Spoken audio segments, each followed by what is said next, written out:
atin nang napag-aralan yung mga salita sa Biblia na nagpapatunay na dito po sa Pilipinas, sa dakong ito ng mundo, in this part of the world, meron pong hula ang Biblia na magkakaroon ng pagluwalhati at paglilingkod sa Diyos. At gusto ko pong balikan sandali ang ilang talata para maiugnay natin sa ating pag-aaralan ngayong gabi. Doon po sa Malakias Kapitulo 1, versikulo 11. Merong ganitong pahayag dito, ang hula ng Panginoon. Pakinggan niyo po. Sapagkat mula sa sinisikatan ng araw hanggang sa nilulubugan niyaon, magiging dakila ang aking pangalan sa mga hintil, at sa bawat dako ay paghahandugan ng kamangyan ang aking pangalan. Ang sabi ng Diyos, mula ang wika sa from the rising of the sun unto the setting thereof, my name shall be great among the Gentiles. Mula sa sinisikatan ng araw hanggang sa nilulubugan niyaon, magiging dakila ang aking pangalan sa mga hentil. Kung gusto ko pong mapansin ninyo ang hulang ito, na ang pangalan ng Diyos magiging dakila among the Gentiles. Hindi ho kasama rito ang Israel. Ang tinatawag pong hentil o Gentiles sa Biblia, yung labas na sa Israel. Maaalaala natin na ang unang lingkod ng Diyos ay ang Israel. Ang unang bayan po na naglingkod sa Diyos ay ang Israel. Ngayon, ito'y hula. Maglilingkod naman sa Diyos pero hindi sa Israel. Nasa dako ng mga hintil. Para liwanagin, puntahan po natin ang 8:41 ng unang hari. Pakinggan niyo po nakasulat. Bukod dito ay tungkol sa taga-ibang lupa na hindi sa iyong bayang Israel, pagka siya'y magbubuhat sa isang malayong lupain dahil sa iyong pangalan, sapagkat kanilang mababalitaan ang iyong dakilang pangalan. Ayun. Meron hong mga taga-ibang lupa, partikular hindi sa Israel, makakabalita ng dakilang pangalan ng Panginoon, ang sabi sa Biblia. Itong mga taga-ibang lupang ito, binigay po ang direksyon sa Biblia from the rising of the sun, mula sa sinisikatan ng araw hanggang sa nilulubugan niyaon, ay magiging dakila ang aking pangalan sa mga hentil, sabi ng Diyos. Kaya ho, maiisip agad natin na itong hulang ito, hindi para sa Israel ito. Karaniwan po kasi ang hula sa Biblia sa Israel eh. Pero ito, this particular case, hindi po sa Israel ito. Nililiwanag na ito'y hindi sa iyong bayang Israel. Sa isang malayong lupain, sabi sa Biblia. Na ito, sa silanganan, sabi, mula sa sinisikatan ng araw hanggang sa nilulubugan niyaon, magiging dakila ang aking pangalan sa mga hintil. Therefore, ito po ay magaganap ang possibility mula sa silangan at hanggang doon sa kalunuran, sa west. Kung mapapansin nyo po ang direksyong ito, east to west, hindi sa Israel. Ang Israel po kasi nasa east din eh, nasa Middle East. Pero ito, east out of Israel. Ang sabi, sikatan ng araw sa mga hintil hanggang sa nilulubugan niyaon. Magiging dakila ang pangalan ng Panginoon, sabi. At paghahandugan ng kamangyang ang aking pangalan sa bawat dako. Pakiulit mo nga. Sapagkat mula sa sinisikatan ng araw hanggang sa nilulubugan niyaon, magiging dakila ang aking pangalan sa mga hintil, at sa bawat dako ay paghahandugan ng kamangyan ang aking pangalan. Yan ho yung nung mabasa ng mga paring Katoliko, kumuha sila nung kamangyang, yung, alam nyo yon, yung insenso, yung pausok, yung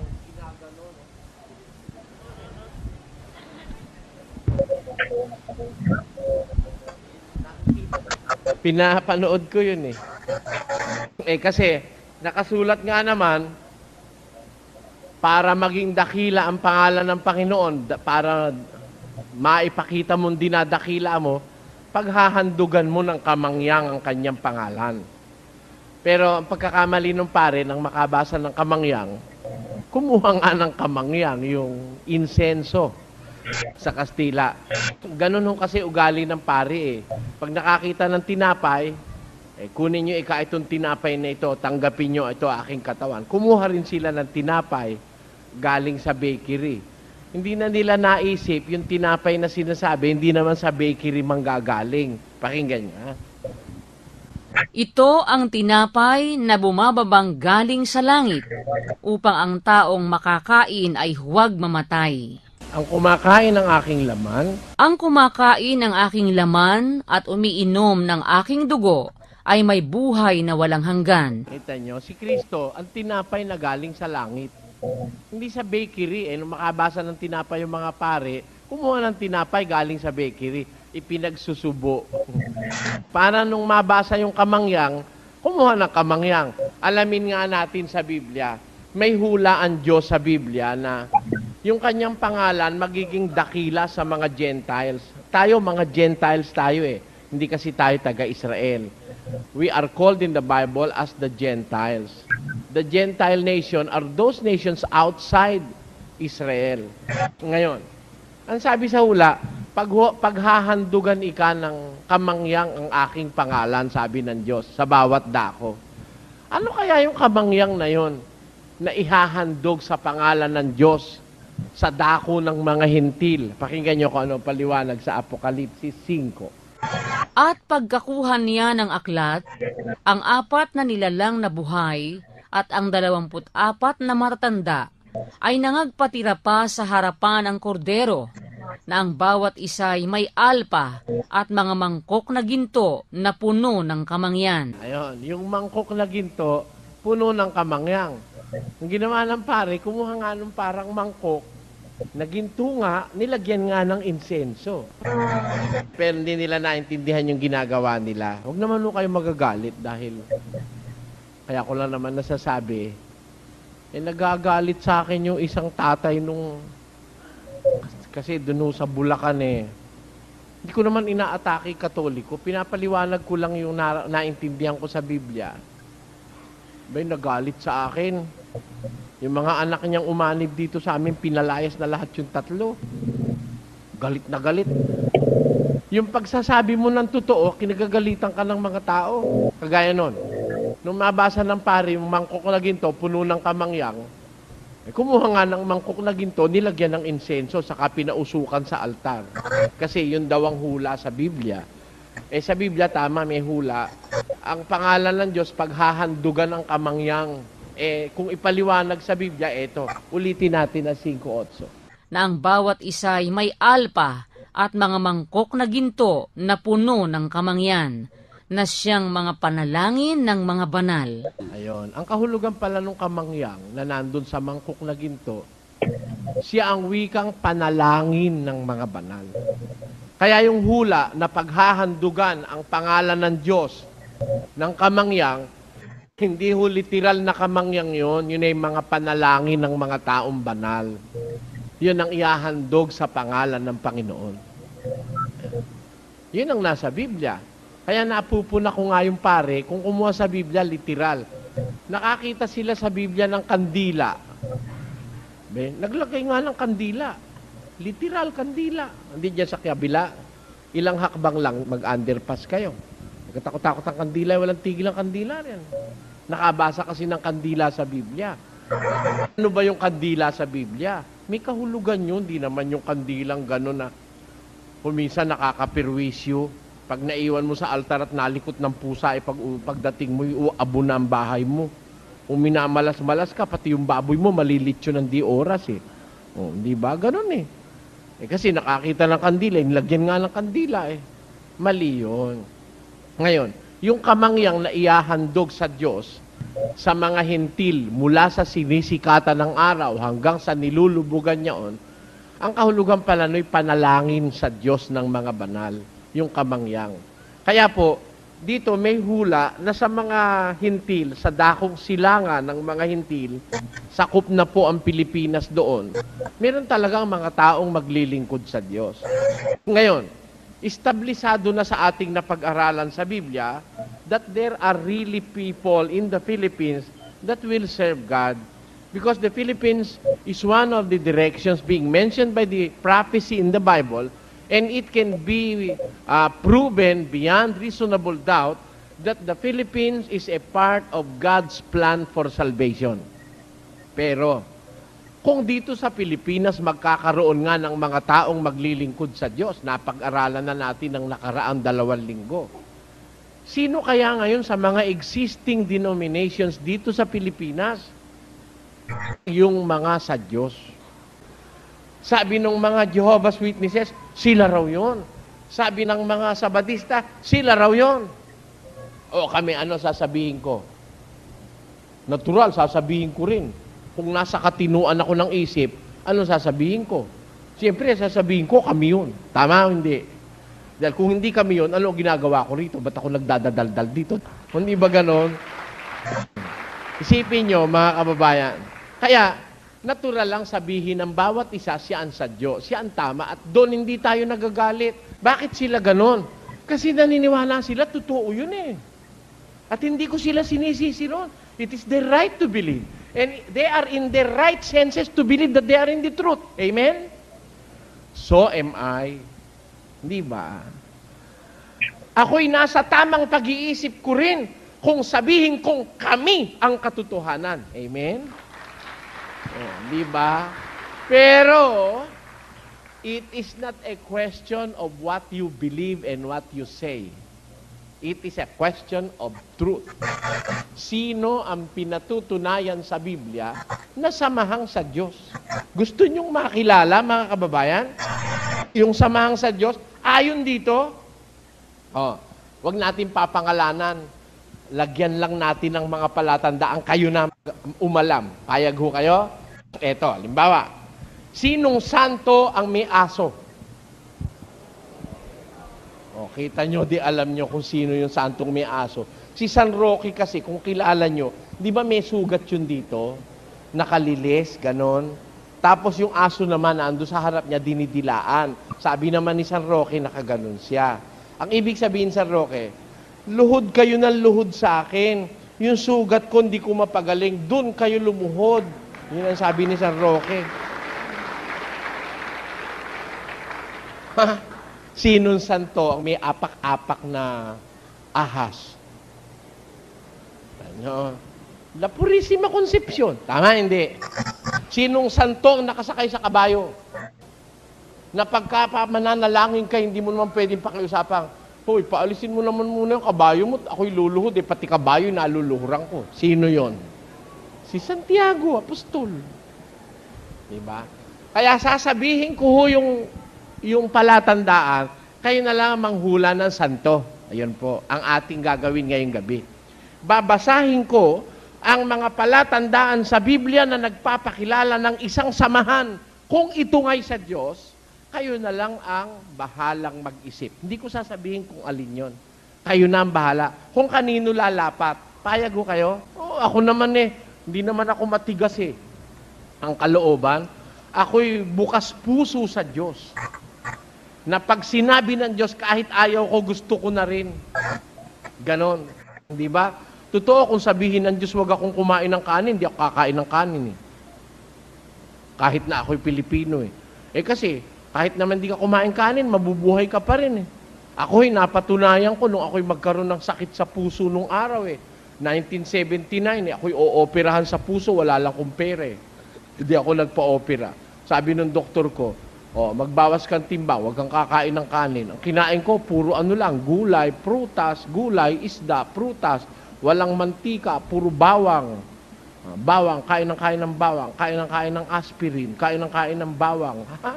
Awa ng Diyos nung 1978 yun. 1981, nakakatakbo na ako sa awa ng Diyos. Walang operasyon. Nakakatakbo ko Nung hindi pa ako nagte-therapy, 3 lakad ganun. Hingal ako. Yung pala, rheumatic heart daw yun. Tumitigas ang balbula ng Kaya napatunayan ko noon, sa loob ng 3 taon, kung kumain man ako ng kanin, 1 kutsara lang Natatakot pa ako noon. Pero kinakain ko, puro gulay, puro prutas. Awa ng Diyos, nahinto yung aking rheumatic heart. Kaya po pwede tayo mabuhay ng walang kanin. Kung sabihin ng Diyos, wag na tayong kakain ng kanin, pwede naman yun Masyado lang tayo matigas ang ulo Adan, lahat ng bunga ng punong kahoy sa halamanan, makakain mong may kalayaan. Ito lang ito, wag mo lang kakainin to. But kung alin yung ayaw ipakain siya nila mo ng mag-asawa, ayun, napasama tuloy. Ganun lang kasi tayo Masyado tayo. Ayaw natin na madidisiplina. Sinabi na nga no overtaking. Overtaking pa rin. Wala tayong galang sa batas. Karaniwan sa tao. Walang galang sa batas. No littering. Bawal magtapon ng basura. Titingin muna siya sa pinto. Bawal magtapon pag may makakakita Pag wala, dali-dali. Yun, ganun ang tao. Kaya, ako'y natatawa Sa Katoliko, bawal magsugal kala nyo? Basahin nyo katisismo, bawal ang sugal. Kaya, aalamin natin sa Diyos. Diyos, sino kaya totoo rito sa aming bansa?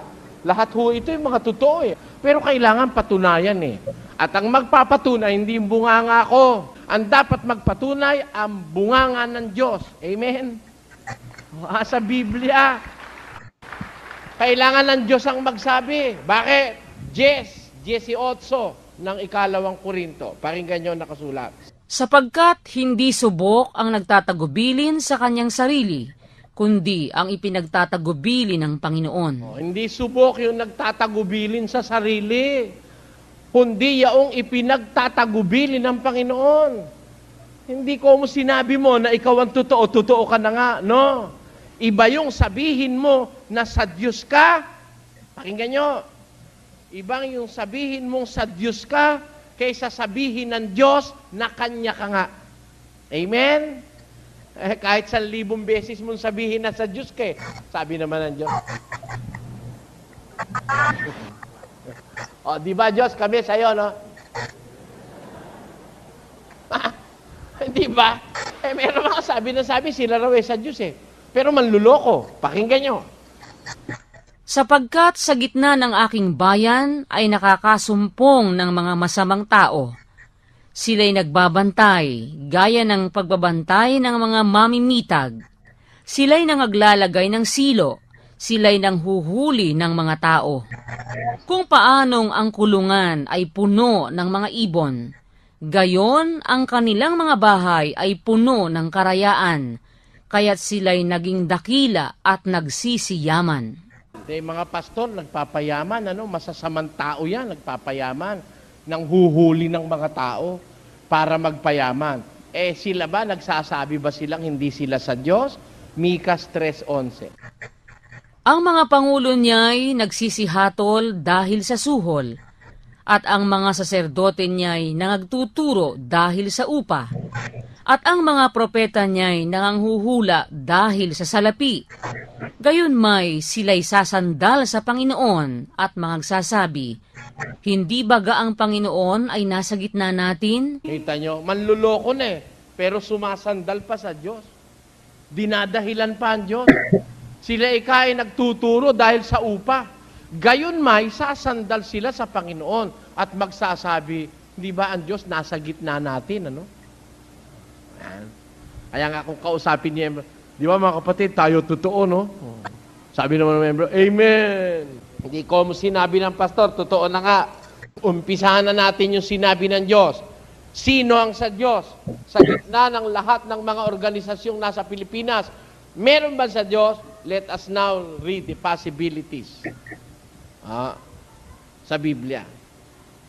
Unang tanungin natin, kailan lilitaw yung sa Diyos? Kailan? Kung totoong magkakaroon ng sa Diyos na samahan sa Pilipinas, kailan siya lilitaw? Kailan? Di ba mahalaga yung time element, mga kababayan? Pakinggan nyo.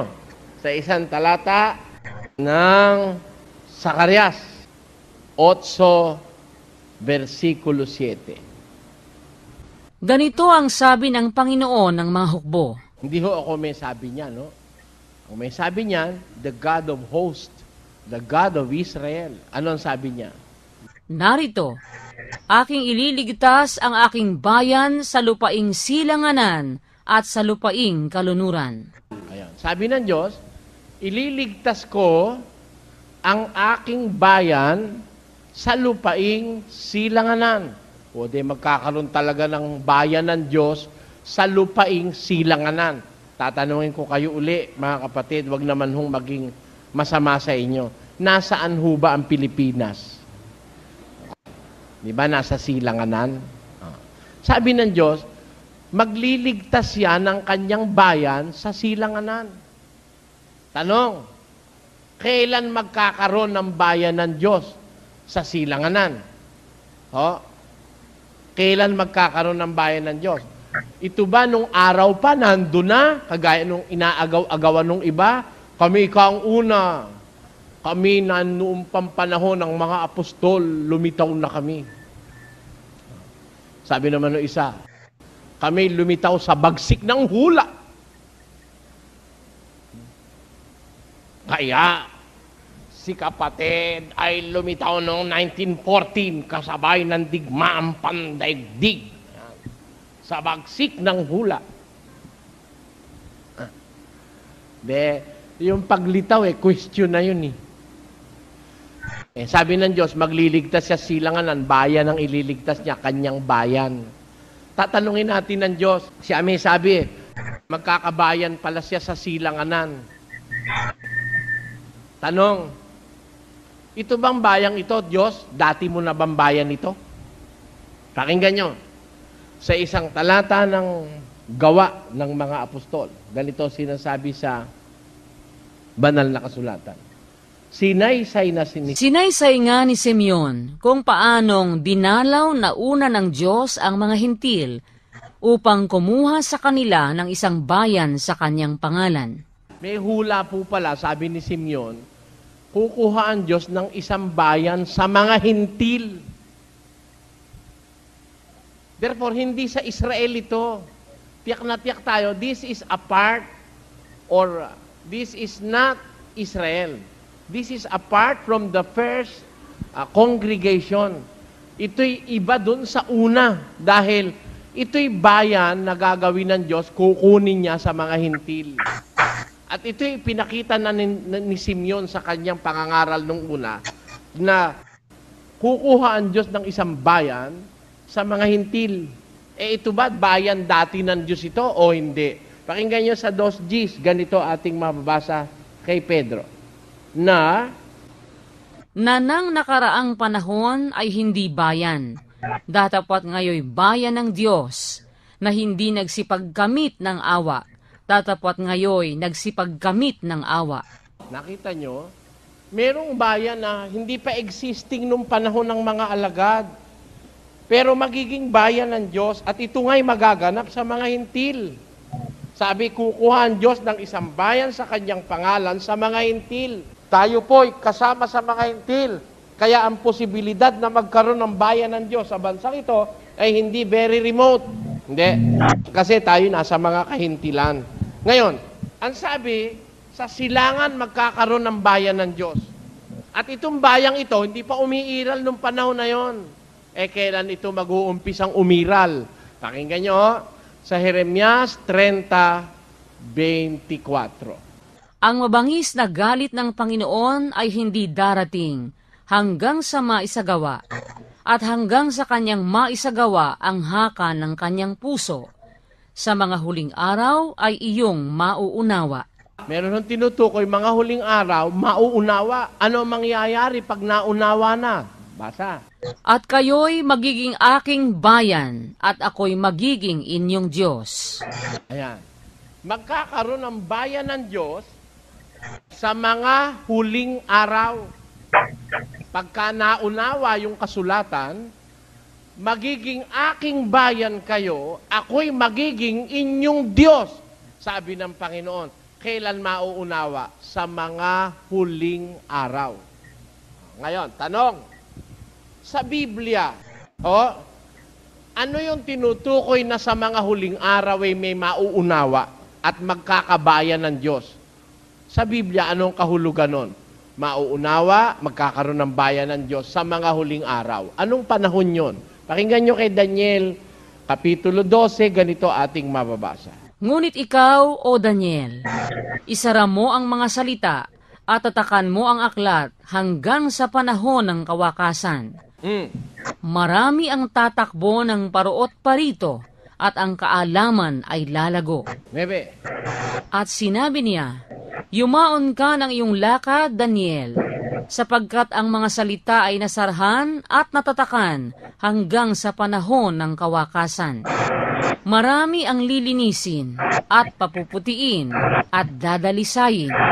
Ngunit ang masasama ay gagawa na may kasamaan at wala sa masasama na makakaunawa.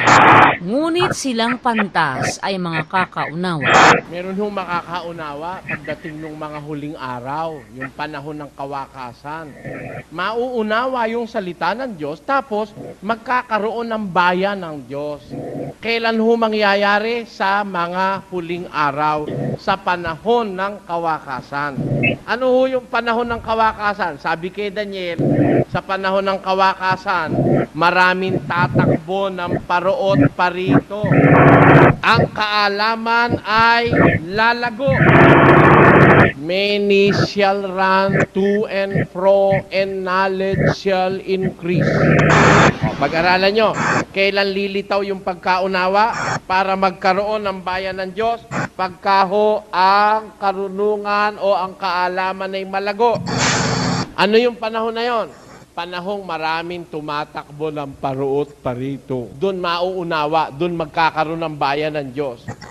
Ang hula nasa Biblia, yung unawa sa salita ng Diyos para magkaroon ng bayan ng Diyos, yung pagkaunawa, lilitaw doon sa panahong marami ang tumatakbo ng paruot parito, ang kaalaman malago. Noong 1940 naman, wala namang maraming tumatakbo ng paruot parito eh. Kayo saksi. Di ba nung araw, trambya lang ano? Aabangan mo pa sa poste de parada. Kala mo. Yung trambya nung araw, yun huy parang tren yata yun eh. Hindi ko man nakita yun eh. Pero yun, aabangan mo raw sa poste de parada, sabi ng lola ko, kahit magpapara ka ng magpapara, pag wala ka sa poste de parada, lalagpasan ka nun. At yun, madalang na madalang. Yung panahon na yun, noong 1914, wala yung maraming tumatakbo ng paruot parito. At ang kaalaman nun, hindi pa ganong malago. Ang katunayan, wala pa nga color TV nun eh. Hindi ba? Kaya yung sabi nila, lumitaw daw sila doon sa panahon na yon. Yung inyong claim nagpapatunay na hindi kayo yung hinuhulaan sa Bibliang lilitaw na bayan ng Diyos. Bakit? Masyado kayong advance ang pagkalitaw nyo. Adilintado kayo masyado. Bakit? Kasi sinasabi sa direksyon ng Biblia, sa timing ng Biblia, lilitaw yung pagkaunawa para magkabayan ng Diyos. Sa panahong maraming tumatakbo ng paruot parito, ang kaalaman ay malago. Malago ang kaalaman. Panahon natin yun, di ba? Ha? Pati mga computers ngayon, kahanga-hanga eh. Kaya ako, di ako naniniwala, totoo yung lumitaw noong 1914 eh. Pagpaumanhin nyo. Kasi wala siya sa hula eh. Ang nasa hula, lilitaw sa panahong maraming tumatakbo ng paruot parito. Ngayon talagang marami. Pero mo sa dagat, nagkakabanggaan na mga vapor. Kung hindi marami yan, ba't magkakabanggaan niya? Pati ba naman sa langit laki-laki nun na yun aeroplano yung nagbabanggaan pa rin. Sa dami. Kaya, totoo yung sabi ng Diyos, maraming tatakbo, paruot parito. Sa lupa, sa papawirin, pati sa dagat eh. Pati nga sa ilalim ng dagat eh. Di ba? May mga submarino. Ngayon, kailan naganap yan? 1914 ba yan? No. Ang kaalaman ba nun, malagong-malago na, kagaya ngayon? Hindi. Mas malago ngayon. Pati ngayon, bisipin mo, pati rilo. Pati rilo, may camera na. Ano ba ikang oras, pare? Gaganon yung rilo sa mukha mo. Pala kinukulang ka ng retrato, hindi mo alam. Ipakukulam ka pala. Iba ngayon, kala nyo. Iba. Yung kotse, nandun sa malayong-malayo May pipindutin yung may hawak na mag-uumpisa na mag-start at lalamig na yung aircon. Pero mo. Iba ngayon. Telepono nga Dati, nagmamadali kami. Pagkatatag telepono, bababa ka pa, makikisuyo ka pa doon sa mga tindahan Ngayon, kahit nasa barko, dadayal ka lang. Hello? At mo? Ngayon, natupad yung sinabi sa Biblia, knowledge shall increase. Marami na ngayong wireless. Wireless telephone. Kayong mga cellular phones na yan, kahanga-hanga nga yung pagkakagawa niyan Kahit ka saan doon nakakatawag ka sa bahay Laking ginhawa sa akin yun. Kasi ako pag nasa sasakyan ang aking cellular 4 Kasi pagka tumatawag na ako nangangasiwa sa buong Pilipinas Tatawag yung Davao, tatawag yung Cebu. Kahit nasa sasakyan ako, tuloy pa rin ang aming samahan, tuloy ang desisyon. Ibig ko pong sabihin, sa pamamagitan ng teknolohiya ngayon, kahit nasaan ka, tuloy pa rin yung pagpapalakad mo ng isang organisasyon. Kahit nga nasa Hong Kong yung mga kapatid, nakakatawag sa akin sa cellular Tanyo, ang teknolohiya ngayon, makakausap mo yung taga Hong Kong, maririnig nilang nagtuturo ka kahit wala ka rin sa Hong Kong, kahit nandito ka sa Quiapo. Di ba? Bakit? Dahil natupad yung sinabi ng Biblia, lalago ang karunungan. Maraming tatakbo ng paruot parito. Doon sa tiempo na yon ng pag-unlad ng sibilisasyon, doon lilitaw yung bayang sa Diyos. Kaya tanungin na ninyo kung kailan lumitaw yung inyo. Pag ang sagot nyo'y 1900, mali. Ngayon, yung amin lumitaw noong 1500, lalo nang mali. Kami sa panahon pa ng mga apostol. Ito yan. Sa 28. Meron nagsasabi, sila raw mula pa sa panahon ng mga apostol. Delikado yan. Alam niyo kung bakit? Basa. Ingatan ninyo ang inyong sarili at ang buong kawan, na sa kanila'y ginawa kayo ng Espiritu Santo ng mga obispo, upang pakanin ninyo ang iglesia ng Diyos na binili niya ng kanyang sariling dugo. Bakit sinabi ni Pablo, ingatan ninyo iglesia ng Diyos? Bakit? Aking talastas na pag-alis ko ay magsisipasok sa inyo ang mga ganid na lobo na hindi magpapatawad sa kawan. Ayun. Pagkaalis pala ng mga apostol, pagkamatay nila, magdadatingan yung grievous wolves, mga ganid na lobo. Kaya kung may relihiyon na umaangkin sila raw ang kahalili ng mga apostol, yon ang mga ganid na lobo na hindi magpapatawad sa kawan. Itatalikod nila ang tamang pananampalataya sa Diyos. Papalitan nila ng katha, 4:3. Pakinggan yung sinasabi ni Pablo kay Timoteo. Sapagkat darating ang panahon na hindi nila titiisin ang magaling na aral, kundi pagkakaroon nila ng katinang tainga, ay magsisipagbunton sila sa kanilang sarili ng mga gurong ayon sa kanilang sariling mga masasamang pita. At ihihiwalay sa katotohanan ang kanilang mga tainga at mga ibabaling sa katha. Kita nyo, aalisin sa katotohanan yung tenga ng mga tao, ibabaling sa katha, sa invention, sa sari-saring kathang isip. Ayun ang mangyayari sa relihiyon pagkatapos ng mga apostol. Kaya delikado yung nagsasabing sila sa mga panahon pa ng apostol lumitaw Yun namang naglitawan nitong 1900s. Lalong delikado yung mga fundamentalist na yan. Wala sa hula yan Ang hula kasi, lilitaw yung samahang sa Diyos, yung bayan ng Diyos, sa mga huling araw, sa panahon ng kawakasan. Anong tiyempo yung panahon ng kawakasan? Maraming tatakbo ng paruot parito, ang kaalaman ay lalago. Ano pa ang sabi sa tiyempo na yon? Marami ang lilinisin. Ngunit, ikaw o Daniel, 9. At sinabi niya, yumaon ka ng iyong lakad, Daniel, sapagkat ang mga salita ay nasarhan at natatakan hanggang sa panahon ng kawakasan. Marami ang lilinisin at papuputiin at dadalisayin. Ngunit ang masasama ay gagawa na may kasamaan, at wala sa masasama na makakaunawa. Ngunit silang pantas ay mga kakaunawa. Sa panahon ng wakasan, marami ikang lilinisin, marami ang papuputiin, marami ang dadalisayin. Ibig sabihin, masama ang tao sa panahon na yan. Pero maraming dadalisayin, maraming papuputiin, maraming lilinisin. Pero wala ang wikang makakaunawa sa mga masasama. Yung Biblia, hindi mauunawaan ng masasama. Ngunit silang pantas ay makakaunawa. Kaya lilitaw ho ang pagkaunawa sa Biblia sa panahon din ng kawakasan. Kaya kaalinsabay nun, lilitaw yung bayang sa Diyos, yung mga taong maglilingkod sa Diyos, kasi sila yung hinuhula ang mga pantas na makakaunawa. Napakaganda ho miski basahin nyo dun sa Bibliang English, mga kababayan. Kitang-kita mo yung panahon natin, dito lilitaw yung totoo sa panahong ito.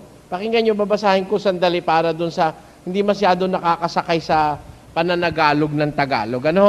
12:4, ang sabi rito, "But thou, O Daniel, shut up the words and seal the book, even to the time of the end. Many shall run to and fro, and knowledge shall increase." Ang sabi sa 9. "And he said, Go thy way, Daniel, for the words are closed up and sealed till the time of the end." Kaya itong Biblia, nakasarado ito Selyado pa. Selyado, nakakandado. The words are sealed up to the time of the end. Ang Biblia talagang nakasara, hindi maiintindihan hanggang dumating yung panahon ng kawakasan. The time of the end. Dun lang mauunawa. Ano ang mangyayari sa time of the end? "Many shall be purified and made white and tried, but the wicked shall do wickedly, and none of the wicked shall understand, but those who are wise shall understand." Tanyo? May makakaunawa nitong aklat na nakasarado pagdating ng panahon ng kawakasan. Yung mga wicked, yung masasama, walang makakaunawa sa kanila. Pero yung mga matutuwid, mga pantas, makakaunawa. Kaya pag naunawaan na ito, magkakaroon ng isang samahan ng mga pantas na maglilingkod sa Diyos. Yun ang sinasabi kay Jeremias, bago dumating ang galit ng Panginoon, magkakaroon siya ng bayan. Hindi dadating yung galit ng Panginoon hanggang hindi niya maisagawa ang haka ng kanyang puso. Alin yun? Bago dumating yung paghukom, meron siyang isa sa katuparan. Anong sabi ng Diyos? "Kayo'y magiging aking bayan, ako'y magiging inyong Diyos." Nakasulat na binasa natin kanina. Kaya tiyak na tiyak sa Biblia, magkakaroon ng bayan ng Diyos. Dito sa Pilipinas, ang chances are 99%. Kasi nasa direksyon tayo ng hula Nasa silanganan tayo Na hinuhulaang magliligtas ang Diyos ng kanyang bayan sa silanganan. Nabasa natin. Ngayon, ang tiyempo sa panahon ng kawakasan. Ang klase, ano naman? Anong klaseng bayan? Kasi dapat alam din natin Ito bang bayang ito ng Diyos o people of God, malalaki ba ang kanilang kapilya? Matutulis ba? Mababasa kasi sa Biblia yun kung gusto mo Pati definisyon makikita mo sa Biblia Kaya aalamin natin sa Biblia, anong klaseng bayan ang bayang ito? Nalilitaw sa panahon ng kawakasan. Malaki ba ito? O maliit? O maliit na maliit? Ito ba'y isang samahan ng mga elite o matataas na tao? Yan po ang itutuloy natin sa susunod natin pagkikita. Sapat po nakita natin ngayong gabi, magkakaroon ng bayan ng Diyos sa mga huling araw, the time of the end. May time element considered. Ayon. Nakita na natin yung time, tingnan natin yung klase naman. Ayan. Ang katanungan ko po ay ganito. Tatanong ko sa inyo, My question